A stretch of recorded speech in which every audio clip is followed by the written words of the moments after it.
श्री सद्गुरु महाराज की जय। प्रवचन संख्या 16। सूरत का जगना क्या है।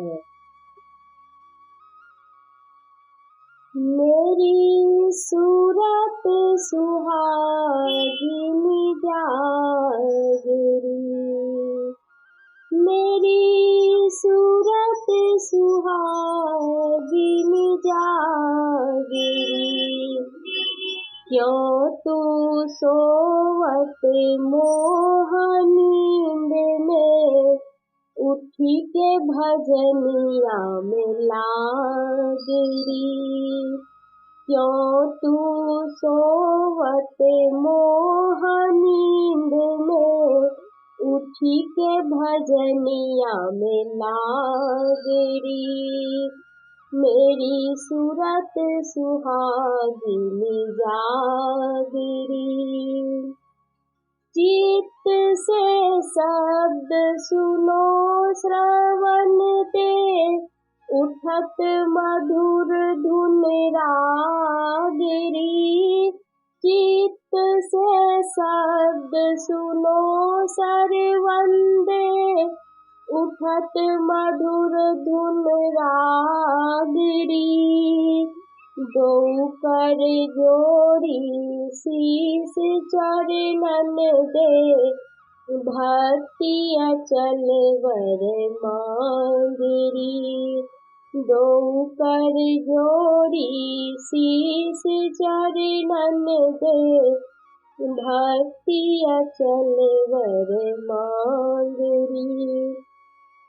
कह कबीर सुनो भाई साधो, जगत पीठ दे भागरी, कह कबीर सुनो भाई साधो, जगत पीठ दे भागरी, मेरी सूरत सुहागिनी जागरी, मेरी सूरत सुहागिनी जागरी, क्यों तू सोवत मोह नींद में, उठी के भजनिया में लागरी, क्यों तू सोवत मोह नींद में, उठ के भजनिया में लागरी, मेरी सूरत सुहागिनी जागरी, मेरी सूरत सुहागिनी जागरी।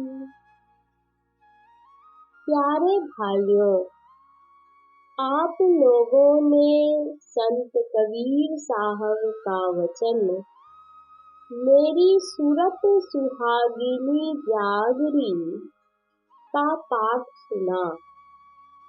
सूरत का जगना क्या है। जब तक मनुष्य अज्ञानता की नींद में सोया है, विषयों में लवलीन रहता है, तब तक जगा हुआ नहीं है। अज्ञानता किसे कहते हैं। आत्मज्ञान विहीनता को अज्ञानता कहते हैं। विषयों से मन को उल्टो, भजन में लगो, उठो, बेखबर मत हो। भजन में लगना विषयों की ओर से फिरकर जगना है। हम लोग स्थूल विषयों में फंसे रहते हैं तथा इनमें सुख मानकर इन्हीं विषयों में लगे रहते हैं। इनसे यदि मुड़ जाएं तो स्थूल विषय से सूक्ष्म विषय की ओर हो जाएंगे। स्थूल विषय से सूक्ष्म विषय की ओर होकर फिर उससे आगे की ओर बढ़ना चाहिए। जब स्थूल विषय का कुछ भी चिंतन किए बिना रहता है, तब स्थूल विषय छूटता है। यह दृष्टि साधन से होता है। अपने को रूप रसादी से हटाकर किसी एक जगह पर रख सके तो विषयों से छूट सकते हैं। स्थूल विषय से मुड़ जाने के लिए नहीं जाने तो जग नहीं सकते। यह जगना दृष्टि साधन से होगा। नादबिंदुपनिषद में लिखा है, दृष्टि स्थिरा यस्य विनाशादृश्यं वायुः स्थिरो यस्य विना प्रयत्नम् चित्तं स्थिरं यस्य विनावलम्बं स ब्रह्म तारान्तरनादरूपः। अर्थात जिसकी दृष्टि बिना किसी दृश्य आधार के स्थिर हो जाती है, जिसका प्राण वायु बिना किसी प्रयत्न के अचल हो जाता है और जिसका चित्त बिना किसी अवलंब के स्थिर हो जाता है, वह तार ब्रह्म प्रणव ब्रह्म के आंतरिक नाद का स्वरूप ही हो जाता है।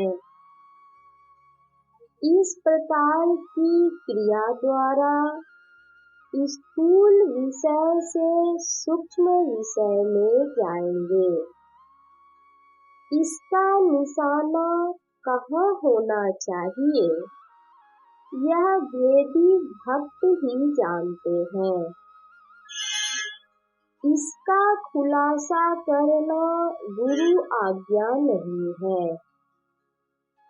जिनको समझने की जरूरत हो, उनको बताने के नियुक्त किए हुए समय पर इसका खुलासा मिलता है। बाहर का दृश्य बिल्कुल छोड़ दिया, मन में जो चित्र उदय हुआ उसको भी छोड़ दिया। फैली निगाह से नहीं देखना, सिमटी निगाह से देखना। दृष्टि का ऐसा सिमटाव हो कि कुछ भी फैलाव न रहे। जहाँ फैलाव का स्थान नहीं रहे, ऐसे स्थान पर दृष्टि को रखें। सिमटी निगाह से देखना दृष्टि साधन है। इस साधन से स्थूल दृश्य से तथा स्थूल विषय से मुड़िएगा। यही पहला जागना होगा। यही काम करते रहना भजन करना है।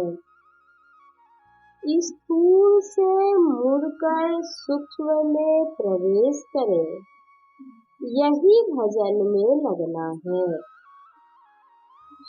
भजन कोई किसी को देता नहीं है।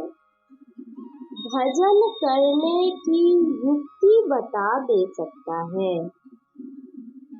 भजन कैसे दिया जाएगा, वह तो करने से होगा।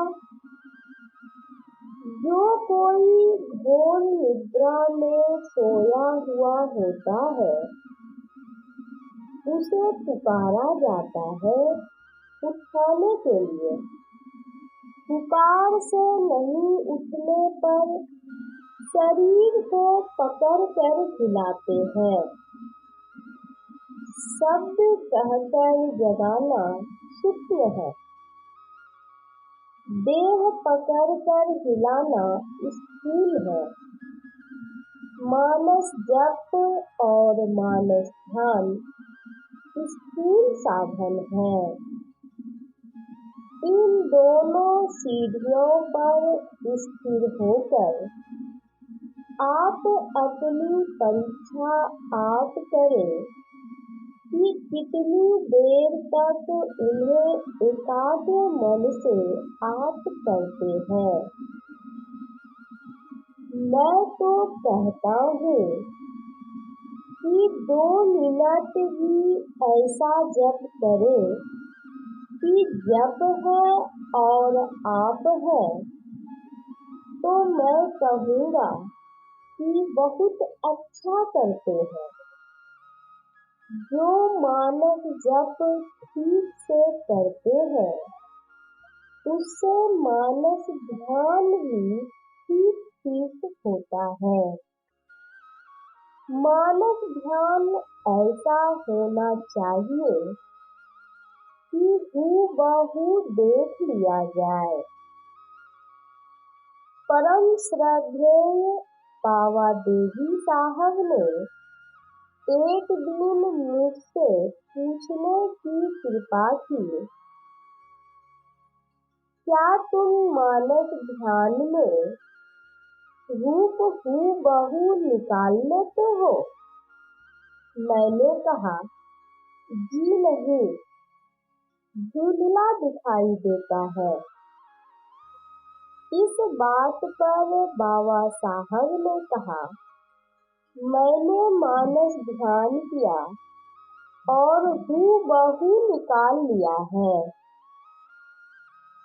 तो इन दोनों सीढ़ियों पर मजबूत होने पर विशेष युक्ति द्वारा बिना दृश्य आधार के दृष्टि स्थिर हो जाती है, तब बिंदु का उदय होता है। कदम पुराण मनुका सीतारम अनोरणीयां से मनुस्मरेद्यः सर्वस्य धातारमचित्य रूपम् आदित्यवर्णं तमसः परस्तात्। गीता अध्याय 8 श्लोक 9। इसके दर्शन करने वाले स्थूल जगत के सामने गौर आदि सब रूपों को भूल जाते हैं। यहाँ तक देह दुलाकर जगाना है। अब आगे पुकारने की बात आती है, किंतु यहाँ विघ्न है। यहाँ आज्ञा चक्र में पुकार आती है और तब रिद्धि सिद्धि प्रेरणा करने लगती है। इससे यदि बच जाए तो यहाँ क्या आवेगा? बीजाक्षरम परम बिंदु नादं तस्योपरि स्थितं सशब्दं चाक्षरे क्षीणे निहितं सदम परमं पदम।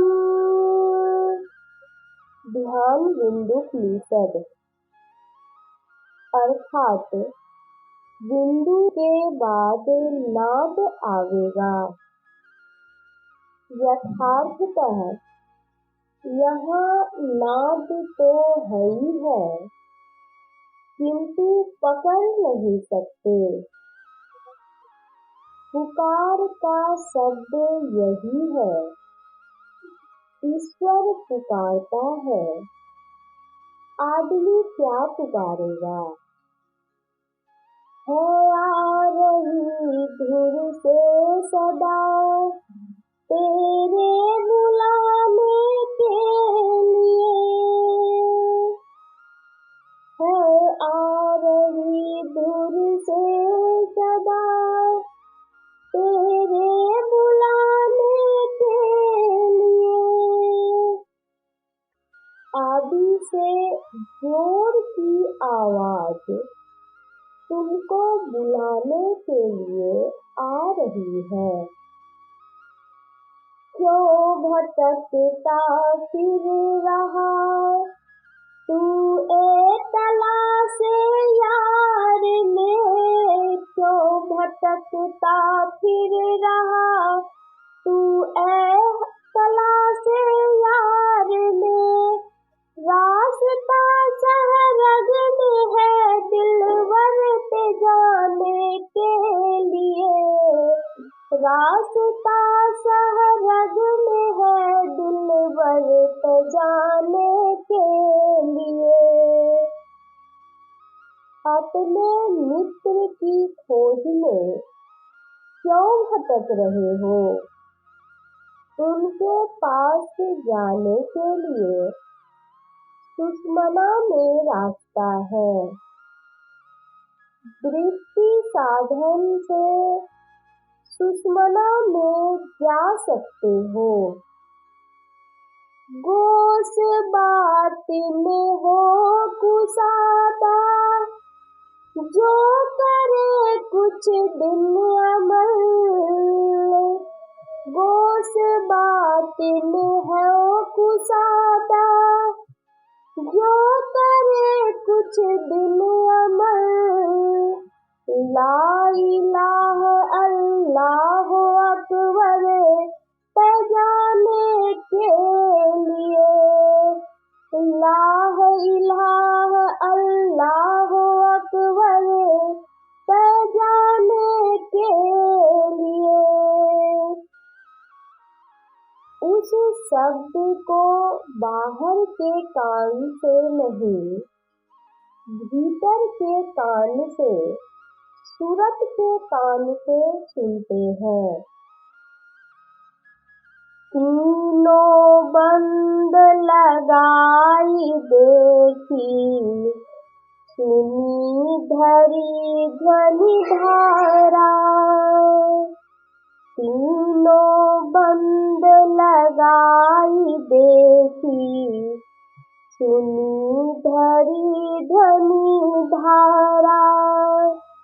चलिए शब्द में खींचते बाजत जो विविध प्रकारा, चलिए शब्द में खींचते बजत जो विविध प्रकारा।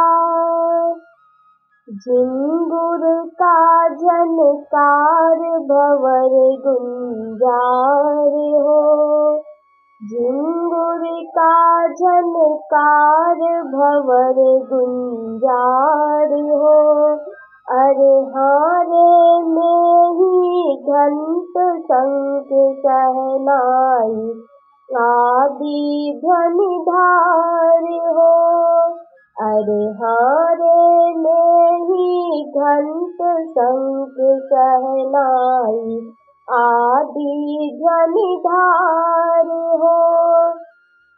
आगे शून्य समाधि नाद ही नाद की, आगे शून्य समाधि नाद ही नाद की, लहर संत का दास जाही सुधियादि की, लहर संत का दास जाही सुधियादि की। मीठी मुरली सुनै सूरत के कान से, मीठी मुरली सुनै सूरत के कान से, अरे हारे में ही बड़ा कौतूहल होए ध्वनिन के ध्यान से, अरे हारे में ही बड़ा कौतूहल होए ध्वनिन के ध्यान से। कुछ दिन अभ्यास करने पर शब्द खुल जाएगा। यह अनुपम शब्द परमात्मा के पास ले जाने के लिए होता है। यही पूरा जगना है। चित्त से शब्द सुनो सरवन दे, उठत मधुर धुन रागरी। चित्त से शब्द सुनो सरवन दे, उठत मधुर धुन रागरी। यह कहाँ प्राप्त होगा? इसलिए कहा, दो कर जोड़ी शीस चरणन दे, भक्ति अचल वर मांगरी। दो कर जोड़ी शीस चरणन दे, भक्ति अचल वर मांगरी। यहाँ चरण कहने से स्थूल मूर्ति आ जाती है, किंतु यहाँ गुरु चरणों को शीश पर लेने का अर्थ है आज्ञा चक्र में उसका ध्यान करना। इसलिए यहाँ कर का अर्थ किरण लेंगे। दोनों किरणों को जोड़कर भक्ति का वर मांगो। संत तुलसीदास जी ने कहा है, और एक गुपुत मत सबहि कहूँ कर जोड़ी। शंकर भजन बिना नर भगति न पावई मोरी। अर्थात मैं सबको और एक गुप्त विचार कहता हूँ। वह यह है कि किरणों चैतन्य वृत्तियों सूरत की धारों को जोड़कर एकत्र करके कल्याण करने वाला भजन किए बिना कोई मेरी भक्ति नहीं पाता है। कर मतलब किरण, किरण प्रकाश रूप होनी चाहिए। शरीर में चैतन्य वृत्ति व सूरत की धार ज्ञानमयी तथा प्रकाशमयी है। अतएव इसी वृत्ति व धार को किरण मानना चाहिए। कह कबीर सुनो भाई साधो, जगत पीठ दे भागरी, कह कबीर सुनो भाई साधो। जगत पीठ दे भागरी, संसार की ओर पीठ देकर भाग जाओ। पीठ दिखाना कैसे होगा? कहीं भी जाओ संसार में रहना होगा। जब तक इंद्रियों के ज्ञान से ऊपर नहीं उठे तब तक संसार में रहना होगा। इंद्रियों के ज्ञान से ऊपर उठने पर जगत को पीठ देना होगा। जागृत, स्वप्न तथा सुषुप्ति से परे सूर्य में चला जाए तो संसार की ओर पीठ हो जाएगी। सकल दृश्य निज उदर मेली, सोवई निद्रा तजियोगी। सकल दृश्य निज उदर मेली, सोवई निद्रा तजियोगी। जब तक सूरत का सिमटाव नहीं होगा जगत को पीठ देना नहीं होगा। सूरत को केंद्र में केंद्रित करने से जगत को पीठ देना होगा। वही वैरागी है तथा सन्यासी है। केवल घर छोड़ने से कोई वैरागी अथवा सन्यासी नहीं होता और न जगत को पीठ देना हो सकता है। इसके लिए दृष्टि साधन करके नादानुसंधान करें, तभी वह पूर्ण रूप से जगत पीठ दे भागरी होगा। यह प्रवचन ग्राम धरहरा, जिला पूर्णिया विशेषाधिवेशन के अवसर पर दिनांक 24 दिसंबर 1951 ईस्वी के प्रातःकालीन सत्संग में हुआ था। श्री सद्गुरु महाराज की जय।